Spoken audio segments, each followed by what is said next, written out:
My video for July 29th, 2017 is entitled Analyzing God, Praying Without Results.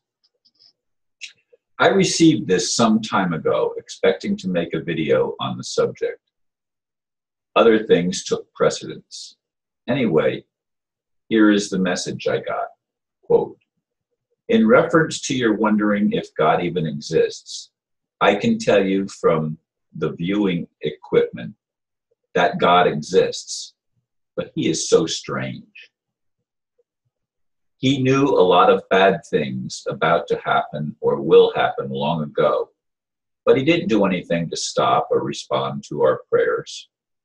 This makes me wonder, maybe we are going through the programmed cycle of his agenda for two reasons. One, it appears that we are returned to earth to pay some prices, and we're given certain choices. Two, it appears that God doesn't worry about our plans because he knew he will repay sooner or later. So why bother to cure things for us quickly? Or perhaps he likes to learn us to learn to be patient. But for me, I've been patient for 55 years, praying with no result. Every life on earth is different, but for the most part, humans are suffering. That's why I tried to analyze God, end quote. And he thanked me for my quick response, and the man's name is Cam, or her name is Cam, and I'm not sure who that is. I've tried to find where I got the message from, whether it was on Facebook or YouTube or exactly where, but I was unable to locate it. And I think it's been within the last month anyway that I've received it. I found it at the bottom of one of my documents when I was scrolling through it. I thought, oh, I forgot about that. So anyway, here I am using this message to me and trying to analyze God. I mean, I've been trying to figure things out for a long time, but then again, I took things that I was taught as a youth at face value, and I've always believed that God exists.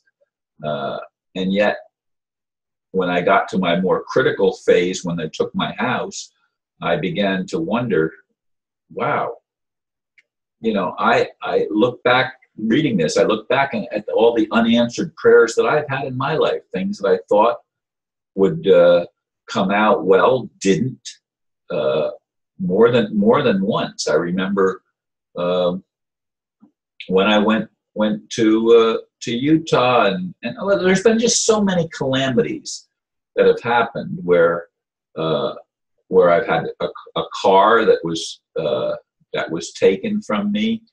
I've had a house taken from me. I've had many things in the current system that just didn't make sense. And more recently, when my house was finally taken, I began to look at things with a much more critical eye. I'm not sure the God that I believed in exists, and I'm not sure the jealous God is a true God. I really think that there's something wrong with that whole picture of there being a jealous God. Again, like I've said in other videos recently, how can someone that's omniscient and omnipotent be jealous of anything if they have absolute power? And people say, well, God is expressed through us. But we have been so dumbed down and so brainwashed. Again, it creates a lot of suffering. And I don't buy this thing that the sins of the father are visited unto the children to the third and fourth generation, and that's not even true. It's to the 300th and 3000th generation. And who knows how many generations there have been since this whole thing started. According to the geological records, Earth has been around for a very, very long time. And there have been some very strange creatures, the skeletons of which have been unearthed by archaeologists, etc.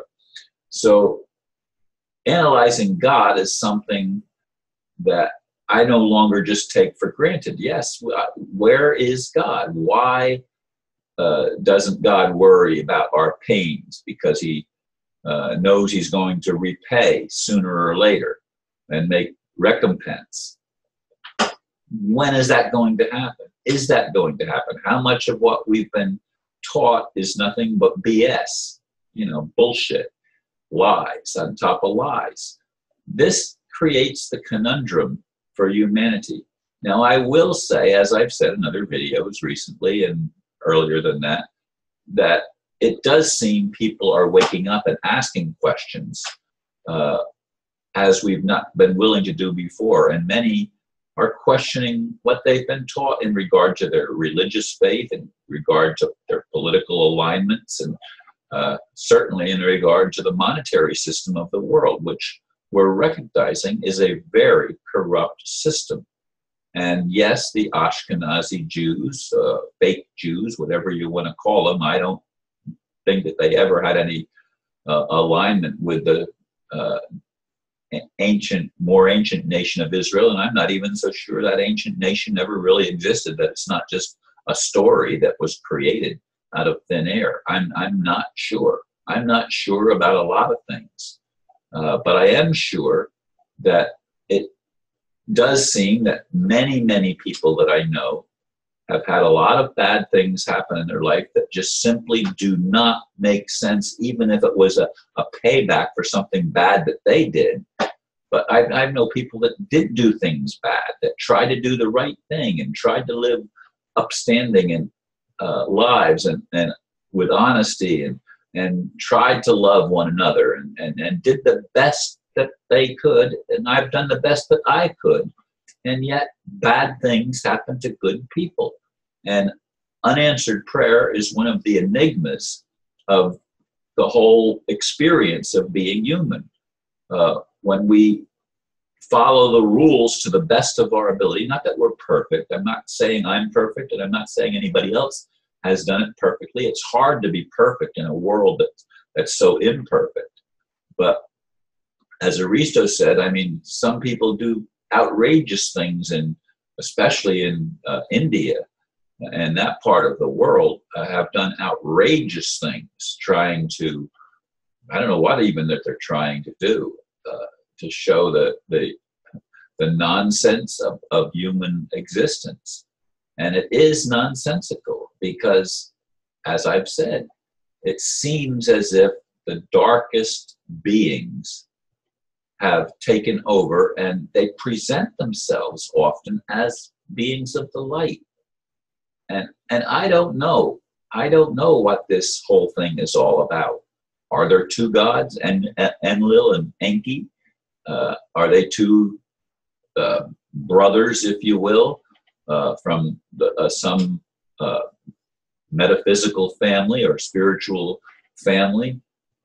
Is that whole story true? How much of what we've been told is just generated as a control mechanism to keep us in place and to keep us serving a false master? There's so many questions, folks. And I do believe that we're coming to the place where we're asking the questions. And that's something that perhaps wasn't done in generations previous. I don't know. There were always people, I'm sure, that did that. But I think more people in the general population are doing it now than ever before. And so analyzing God is important. And it's important to figure out how we can get a positive response to actually shift the consciousness of the world in which we live, so that it's no longer a prison planet, but it becomes a planet of blessing and a planet of abundance for everybody, not just abundance for a handful of people that control the whole gig. It's insane. And I want there to be a loving God. And I want that loving God to take action and to at the very least, to empower those of us that have good intentions for humanity, instead of the intention of controlling humanity for nefarious purposes, for evil purposes. Anyway, I appreciate those of you that continue to listen as I continue to struggle with the dilemma of figuring out what life's all about. Thanks for listening. Namaste.